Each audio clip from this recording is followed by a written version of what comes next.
देख रहे हैं डीसीपी न्यूज। खबरों की दुनिया में आपका स्वागत है। मैं हूं फैज अहमद और आप देख रहे हैं डीसीपी न्यूज। आइए शुरुआत करते हैं आज की एक अहम खबर से। वक्फ बिल को संसद की मिली हरी झंडी।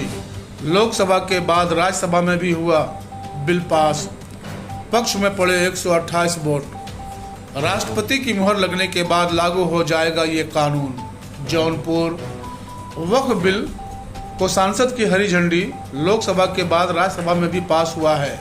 बिल पक्ष में पड़े 128 वोट। लोकसभा से प्राप्त होने के बाद वक्फ संशोधन विधेयक 2025 को गुरुवार को राज्यसभा में भी पेश किया गया और यहां लगभग 12 घंटे की लंबी बहस के बाद इसे मंजूरी मिल गई।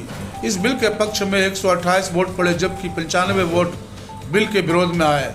वहीं लोकसभा में इस बिल के पक्ष में 288 वोट पड़े जबकि 232 सांसदों ने विरोध में मतदान किया। अब जब यह बिल राज्यसभा के साथ साथ लोकसभा में भी पास हो गया है तो अगला कदम राष्ट्रपति की मंजूरी है। इसके बाद यह कानून बनकर लागू हो जाएगा। गौरतलब है कि मोदी सरकार की तरफ से यह बिल वक्फ संपत्तियों के प्रशासन और प्रबंधन में सुधार के मकसद से लाया गया है, लेकिन इसे लेकर संसद के दोनों सदनों में सत्तारूढ़ एनडीए और विपक्षी दलों के बीच जबरदस्त टकराव देखने को मिला। राज्यसभा में बिल पर बहस के दौरान जेडीयू सांसद संजय कुमार झा ने कहा कि बिहार के 73% मुस्लिम आबादी में शामिल पसमानदा मुसलमानों को पहली बार वक्फ बोर्ड में प्रतिनिधित्व मिलेगा। उन्होंने ये भी कहा है कि इस बिल को लेकर मुसलमानों के बीच अफवाहें फैलाई जा रही थी, लेकिन राज्यसभा में चर्चा के बाद स्थिति साफ हो गई। झा के मुताबिक इस कानून के लागू होने से गरीब मुसलमानों के लिए सही मायने में काम होगा।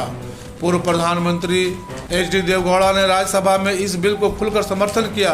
उन्होंने कहा कि यह विधेयक मुस्लिम धार्मिक प्रथाओं से कोई छेड़छाड़ नहीं करता बल्कि सिर्फ वक्फ संपत्तियों के प्रशासन और राजस्व से जुड़ा है।